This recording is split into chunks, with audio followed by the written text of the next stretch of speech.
आज नौजवान पीढ़ी का 24 घंटे में से 10 घंटे मोबाइल पे जाता है। इंस्टाग्राम की रील स्क्रॉल करते करते कब 6 घंटे 7 घंटे 10 घंटे हो जाते हैं, हमारे नौजवानों को पता ही नहीं चलता है।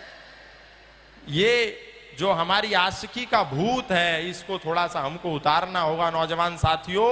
10-10 साल के बच्चे, 12-12 साल के बच्चे ये आशिकी और लवेरिया के चक्कर में पड़ गए। हमारी नौजवान पीढ़ी बर्बाद हो गई है। हमारे नौजवानों, इसको पहचानो, अपने इस बुराई को, अपने इस कुरीति को जो आपके जीवन में आ गई है, इसकी पहचान करके इसको हटाइए। क्योंकि पहले तो बोलते हैं oh my darling I love you, और फिर उसके बाद क्या बोलते हैं, roses are dead and I have flu. मुझे दूसरी मिल गई, अब परे हट तू। एक के बाद दूसरी, एक के बाद तीसरी, फिर चौथी, ऐसी 5वां छठा। ये हंसने की बात नहीं है, ये अपने जीवन में जो हमारे कुरीति आ गई है, इसको ठीक करने की आवश्यकता है।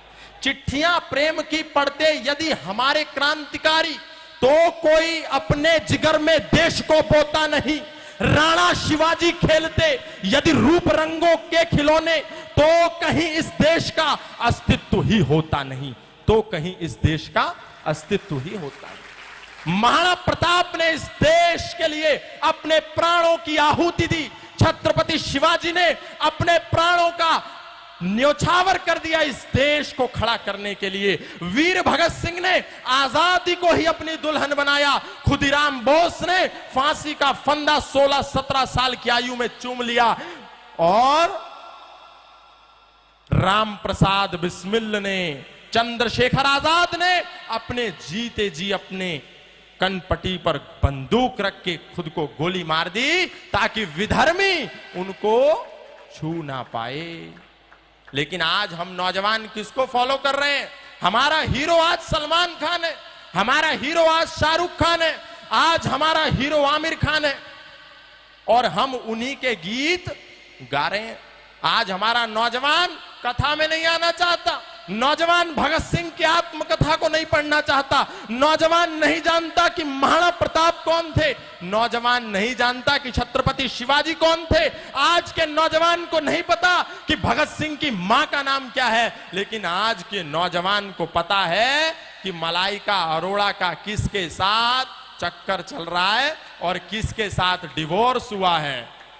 सोहेल खान की किससे शादी हुई थी, अब किससे हुई, उसकी मां का नाम क्या है, उसके फूफा का नाम क्या है, उसकी 7 पीढ़ी आज हमारा नौजवान जानता है, लेकिन अपने क्रांतिकारियों को नहीं जानता, मर्यादा पुरुषोत्तम श्री राम को नहीं जानता, योगेश्वर भगवान श्री कृष्ण को नहीं जानता।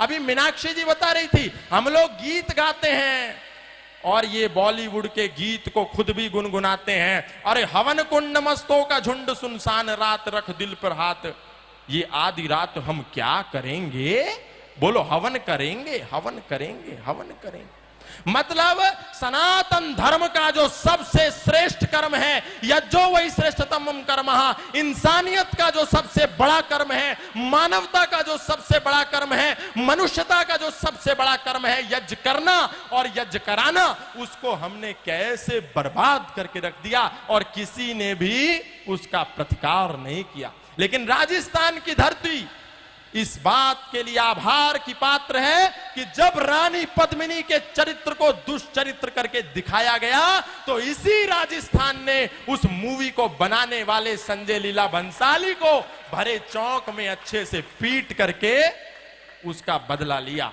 आज मैं राजस्थान के नौजवानों से, माताओं से, बहुओं से, बहनों से यह आग्रह करके यहां से जाना चाहता हूं कि अपने योगेश्वर भगवान श्री कृष्ण, मर्यादा पुरुषोत्तम श्री राम, इनके विरुद्ध जितनी भी तथाकथित टिप्पणियां इस संसार में होती हैं, इस समाज में होती हैं, हमको इन टिप्पणियों का भरकस प्रतिकार करना होगा, अन्यथा और कोई साधन नहीं है। कोई भी आकर के मर्यादा पुरुषोत्तम श्री राम के बारे में अपशब्द बोलता है, कोई भी आकर के योगेश्वर भगवान श्री कृष्ण को गाली देने लगता है और हम चुपचाप खड़े होकर के देखते रहते हैं। भगवत गीता में योगेश्वर भगवान श्री कृष्ण कहते हैं, परित्राणाय साधुनाम विनाशाय च दुष्कृताम धर्म संस्थापनार्थाय संभवामि युगे युगे। मैं इस धरती पर, मैं इस धरा पर, मैं इस भूमि पर धर्म की स्थापना करने आया हूं। लेकिन हमारे मूवी में हमारे फिल्म स्टार, हमारे छोटे और बड़े पर्दे के कलाकार हमको क्या सिखाते हैं कि छलिया का भेष बनाया, मनिहारी का भेष बनाया और शाम चूड़ी बेचने आया। कृष्ण कह रहे हैं कि मैं धर्म की स्थापना करने आया, और हम और आप क्या कह रहे हैं कि वो चूड़ी बेचने आया। अरे कोई ढंग का बिजनेस क्या भगवान श्री कृष्ण को नहीं था क्या? चूड़ी बेचने का ही बिजनेस था। भगवान श्री कृष्ण जिस बात को कह रहे हैं, हम उस बात को यदि आत्मसात नहीं करेंगे तो ऐसे लाखों कार्यक्रम होते रहे, लाखों पंडाल बनते रहे, इन कार्यक्रमों का कोई उद्देश्य, कोई औचित्य रहने वाला नहीं है। इन कार्यक्रमों का और पूज्य महाराज श्री का जो अथक पुरुषार्थ और परिश्रम है, यह तभी सार्थक हो सकता है जब वास्तविक रूप में हम धरातल पर इन सिद्धांतों को उतार करके दिखाएंगे। हम कह रहे हैं कि हमने राम मंदिर बना लिया, हमने बहुत बड़ा कद्दू में तीर मार लिया, लेकिन राम को जब तक पढ़ेंगे नहीं, राम को जब तक अपने चरित्र में उतारेंगे नहीं, राम के सिद्धांतों पर जब तक आरूढ़ नहीं होंगे, तब तक ऐसे कितने ही राम मंदिर बनते रहे, कितने ही कृष्ण मंदिर बनते रहे, उसका कोई लाभ होने वाला नहीं है। आज राम स्वयं हम सबको, हम विद्यार्थियों को, हम नौजवानों को, हम महिलाओं को एक पुकार दे रहे हैं। हमको मर्यादा पुरुषोत्तम श्री राम की वो बात सुनने की आवश्यकता है। राम हमसे पुकार करके कह रहे हैं कि मैं यदि मंदिरों में ही सिर्फ कैद रहा तो मैं फिर से उजाड़ा जाऊंगा। मुझे विद्यालय में भी पढ़ाया जाए और आचरण में भी लाया जाए, मैं तभी काम आऊंगा, मैं तभी काम आऊंगा। हम सब एक चौपाई कहते हैं, सीताराम सीताराम सीताराम कहिए, जाहि विधि राखे राम ताहि विधि रहिए। मैं आप सबसे आग्रह करना चाहता हूं, अब इस विचार और इस वाक्य को बदलिए और कहिए कि सीताराम सीताराम सीताराम कहिए, जाहि विधि रहे राम ताहि विधि रहिए।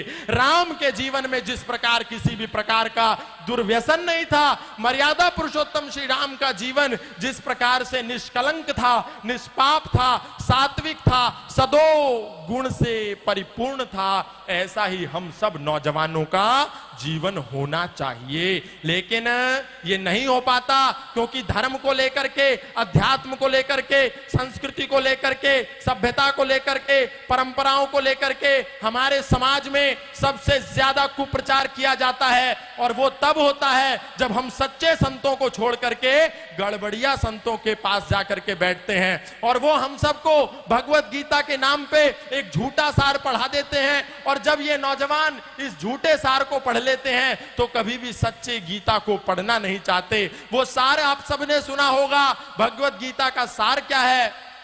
तुम क्या लाए थे, तुम क्या ले जाओगे, तुम क्यों व्यर्थ की चिंता करते हो, जो हो रहा है सो अच्छा हो रहा है, जो होगा सो अच्छा होगा। यही सार आप लोगों ने पढ़ा। कितने लोगों ने ये भगवत गीता का सार पढ़ा? हाथ उठा करके एक बार बता तो दो। बस इतने ही लोगों ने पढ़ा। किसने ये सार सुना है? एक बार सच में हाथ उठा दो। कौन सा टैक्स लगता है? कितने लोगों ने पढ़ा?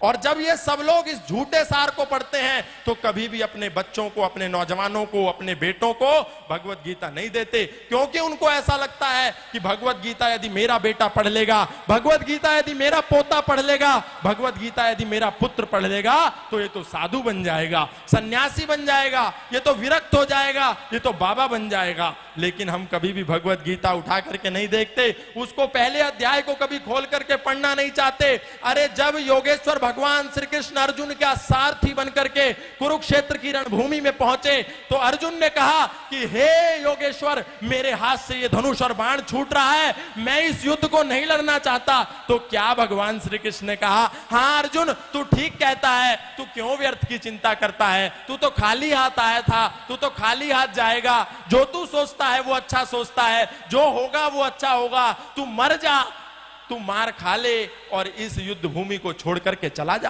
क्या योगेश्वर भगवान श्री कृष्ण ने ऐसा कहा था? हाँ या ना? नहीं कहा था। लेकिन हमको यही पढ़ाया जाता है विधर्मियों के द्वारा, ताकि हमारा नौजवान कोई भगवत गीता उठा करके ना पढ़ ले, क्योंकि भगवत गीता पढ़ लेगा तो फिर वो साधु बन जाएगा। अरे भगवत गीता का उपदेश योगेश्वर भगवान श्री कृष्ण ने उस अर्जुन को दिया जिसको युद्ध के मैदान में लड़ करके आगे इतने बड़े साम्राज्य का संचालन करना था, जिसको राजा बनना था, सन्यासी बनने वाले को नहीं दिया। इसीलिए ये भ्रम अपने मन से निकालो।